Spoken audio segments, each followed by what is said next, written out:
Hello there. Hello. I So, are you sure you're recording it this time?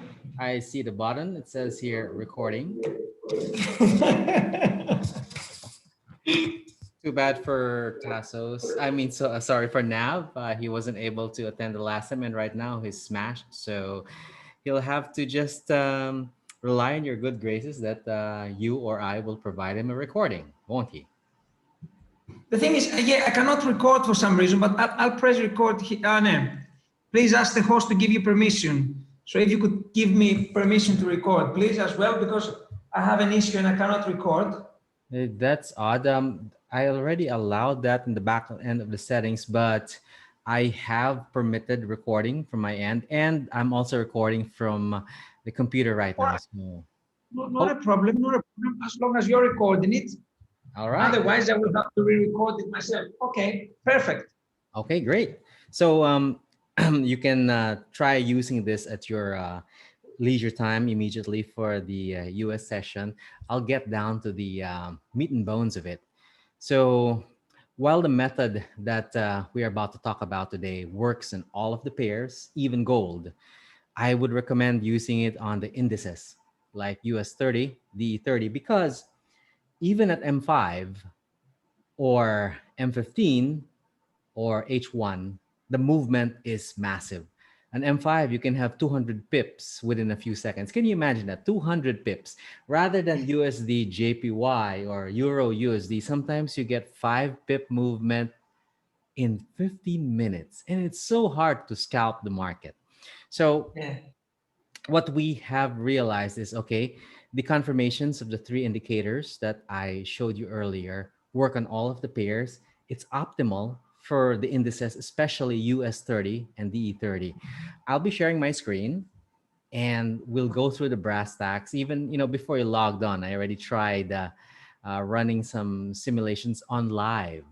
So that's how confident I was. And it goes live directly. Yes. This one goes live directly. Let me show you. Okay. Can you see? Yes, of course. Okay, perfect. So this is DE30. You already see that little green dot here at the top? TP. So Mm-hmm. the logic behind this method is very simple. So earlier I sent the documentation for Sticks. Sticks was one of our attempts at trying Yeah. to rationalize stochastics and RSI.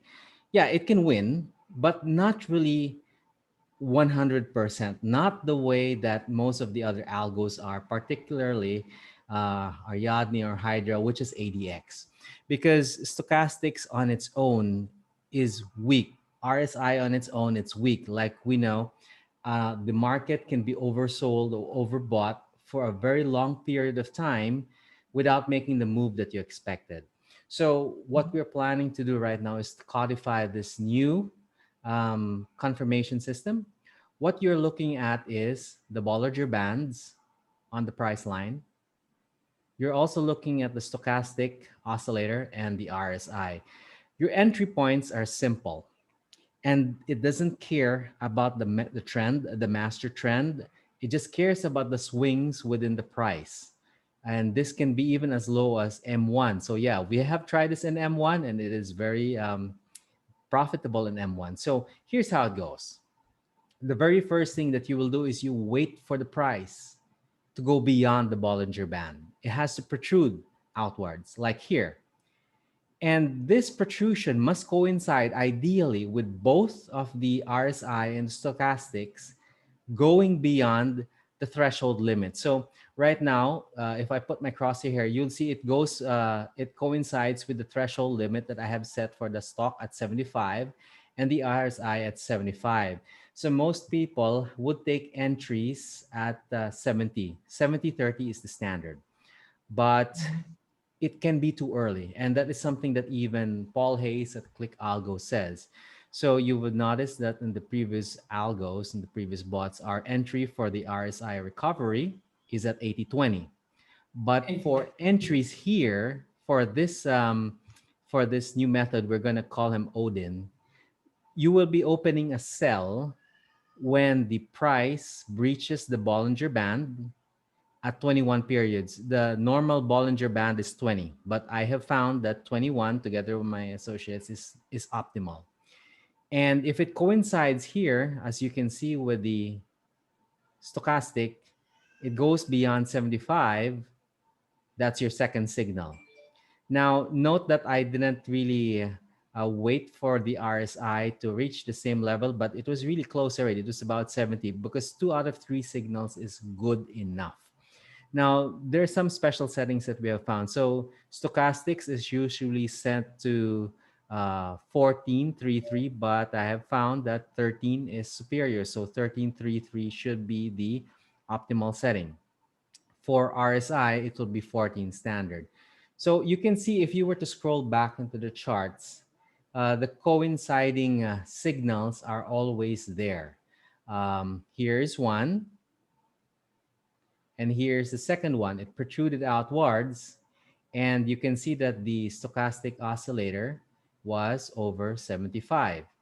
If you want a Mhm. little bit more volume of trades, you can go down to 70, 30, but I don't recommend that. Stick with 75, 25. Now, the opposite is true. Like right now, you can see it already going ready for a long position. And this is the M5 chart on DE30. This is the Deutschmark.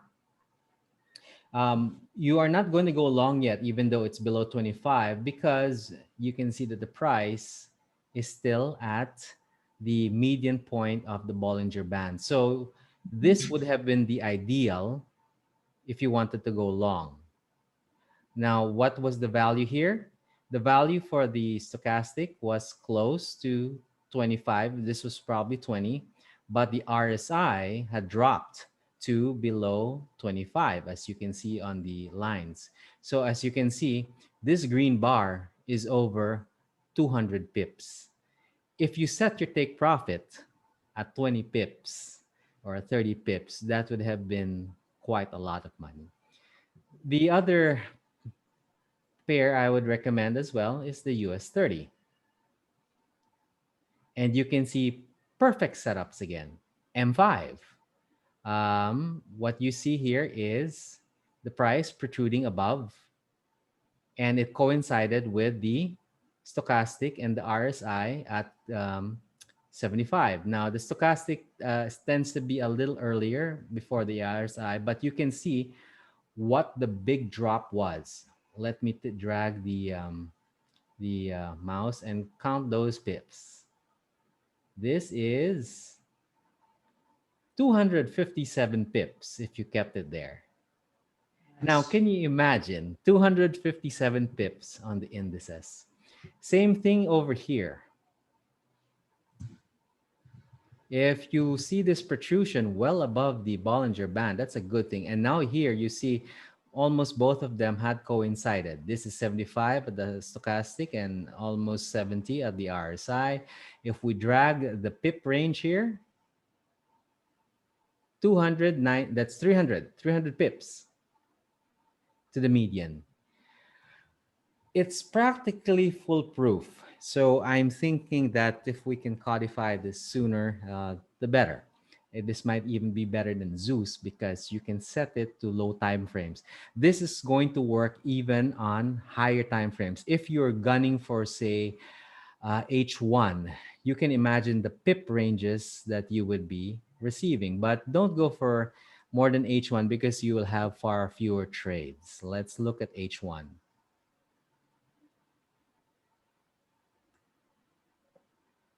Okay.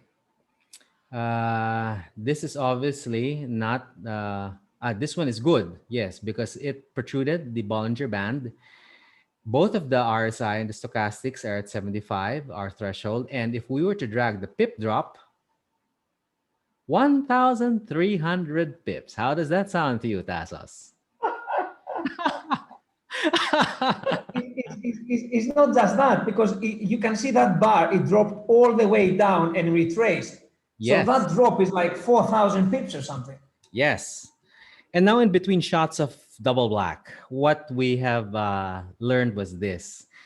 If And we're planning to create an indicator for that. If I can get an unlocked version, I'll get it to you.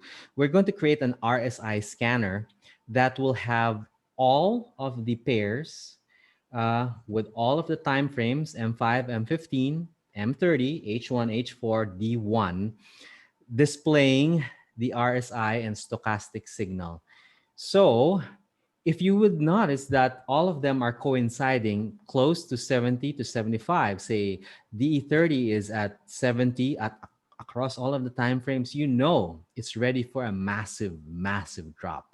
Right now, you are Right. looking at scalping just on specific time frames, but you can already see the proof of concept just here alone. Like here is another one. Wait, no, here is another one. This might look like a very small move, but hey, it's not.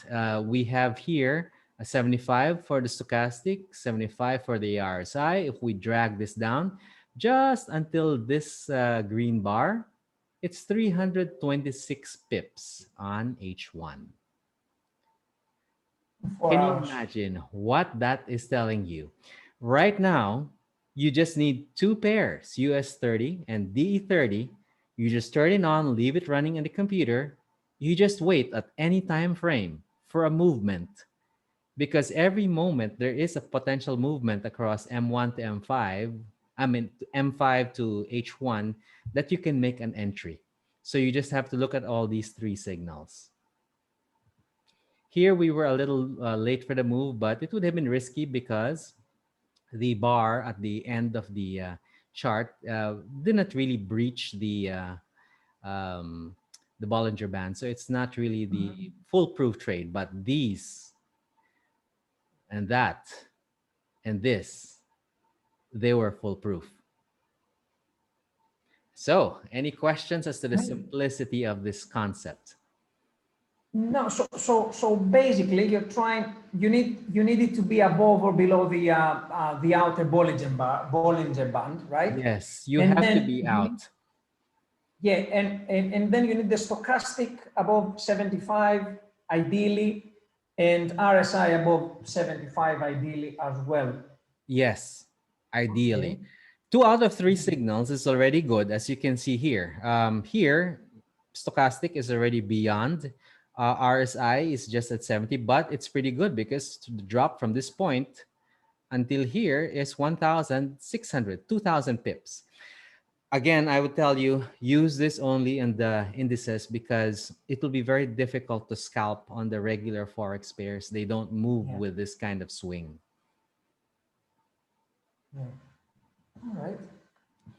Let's scroll back. I have actually asked my coder to make me build an indicator for me that would give me on like you're opening an index, for example, like or a pair, and it would give you on every single time frame 2 values for RSI, RSI slow, RSI quick.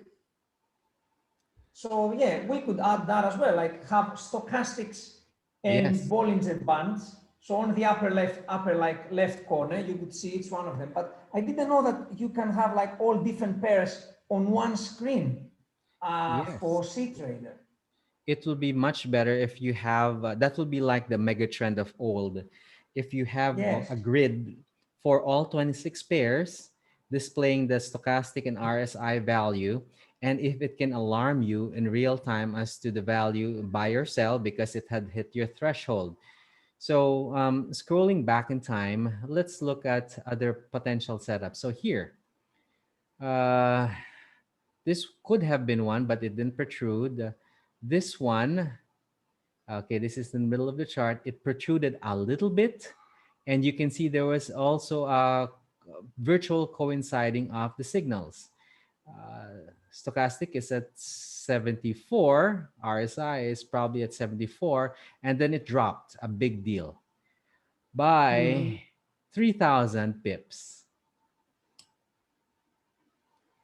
I Yeah. have, well, we have simulated this without the Bollinger Bands. It's high risk. There are times that you would see the RSI or the stochastic or both go beyond 75, but if it hasn't protruded beyond the Bollinger Band yet, There are times that you will have to wait a long period just to Yeah. see the retrace downwards. So all three together is necessary to make that move. Nice. Range With open trading, source indicators. come again. All With these open are source open source. Yeah. indicators. These are Yeah. not the proprietaries that we have created, but eventually we'll probably create a faster moving one like your zero Yeah. lag and so Yeah. forth. Yeah. Yeah. No, I'm already using a different RSI to this one. I've sent it to you the other day. It's a double RSI. So basically, it has a 14 RSI and a fast one, a 5. So the 5 moves very, very fast. And you can see when they cross each other, you can see that they will eventually the 14 will either bounce to the 14 or if it crosses it, you have a change of direction. Mm-hmm. Yeah, so that would be I haven't yeah. downloaded it yet, but I will grab it. I'll take a look and check and validate how it could work with this. I'm confident it will have. I will send it to you now. I will send it to you now. Thank you. The challenge though is our coding team is on vacation for 2 months, so we won't be able to roll out an algo until that Yeah. period. Meanwhile, the manual aspect of this is already highly valuable, as you can see, just with Yeah. these three. I'm surprised that I haven't seen anybody come out with something similar to this yet, seeing how ironclad it is. So what would really help us now is if we can come out with that indicator that will have both RSI and stochastics running in real time across all of the pairs. Because can you imagine if you hear a ding or a ping on your cell phone, you just simply have to open the damn trade. No, that's exactly what I'm trying to do. But RSI was the first step. I was trying to find something to combine it with RSI. You know, I've been mentioning RSI over like the last month or so. I've been trying to find something about RSI. So this could be it. All right, great. Yeah, fantastic then. Okay, so I think we are good with this. If you have any other queries, let me know. No, Otherwise, my we own. can start working on doing some trades. Yes, I will. I will jump on it, and I'll start on live straight away. But one question: a few days back, you mentioned a way to tell, a new way to tell that if a trade is head in the right direction or not. We were talking about Zeus, remember? Yes, yes. I Okay. mean, up to now, I have been using mostly the WMAs. But if there are any better ideas, Let's open a pair. Say AUD JPY. This is really just utilizing the method of the Italian. So let's assume that you opened a short here, where you see the crosshair, and now you can see that on the H1 it's trending upwards. Should you be frightened? Is this something that should tell you, oh, I should just close that bad trade and bite the bullet? So let's draw a line here, horizontal line. This is where you opened your short. Do you know if the market will come back?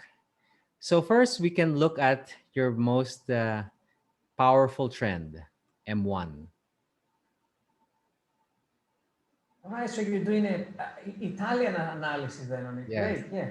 Okay, so M1 will tell you that okay, you're still at the tip. It's so easy to what they call this, to go down. And in fact, you can already see that using the Italian method, if I draw my Fibonacci, sometime within this year, there will be a retrace to the 38 level. You don't have to close your trade, even if it's 200 pips in negative, because eventually it will have to come down to the 38. Now let's remove that. And Let's go at the weekly. All right. Okay, and the weekly, where did that line go? Okay, the line is still there, so obviously it's still safe. On the daily, it's still safe, definitely, because on the daily, you will have to retrace by Fibonacci to, if we are to look at that, from this point to that point, because that one up there is just a minor, you will have to go down here. It's well below your price. And on the 4 hours,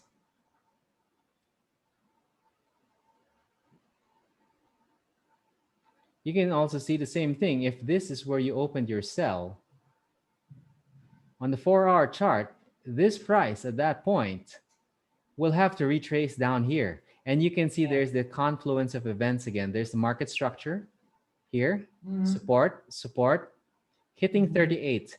That's the wonderful thing about Fibonacci. The Fibonacci is always telling you that, hey, at a certain point in time, the price must reach that level before it continues its impulse to the upwards or to the bearish side. So that is now what you can utilize to check your sanity if you Yeah. have a bad trade that is irredeemable. Now, assuming that on H1 you opened your trade not here but down here, looks really bad, right? It Yeah. impulsed all the way to the top. Is that irredeemable? Definitely not, because on H4 you can see that this line where you opened your short is still above the 38, and Yeah. definitely it will have to retrace to 38 before it impulses upwards on the H4 chart. What's more, on D1, if you were going to D1, you would go well to this point, which will still cover that floating loss. Right. Yes. Yeah. Great. Okay. I'm still practicing on that. So yeah, but it has to at least go back to at least 38. It could reach 50, it could reach 61. So at least 38, it will have to go back. Yeah. Yes. At all times, if you want to have peace of mind, the best time frame to check whether the retrace will cover your floating loss is H4. And because H4 typically can close your floating loss within 1 to 2 days. But if it's already floating at 300 pips, 400 pips, go to D1. At Yeah. D1, there will always be a retrace that will cover that ultimately, and the Yeah. 300 pips might be covered. You don't have to close the trade. You might still reach it. You might still survive. No, I haven't closed a single one. It hasn't lost any trades yet. It's just the DD that I'm looking into ways to minimize it. Well, I All hope right all then. your 40 floats are going to disappear before the end of this quarter. And you can focus, especially now that you know about the Odin method, unless you have a suggestion for something that is godlier than that. I'm jumping on it straight away. Jumping on it straight away. All right then. Great. Thanks a lot. Okay, so if we're good, I'll be closing the meeting. Enjoy your evening. Bye. Bye. Cheerios. Bye.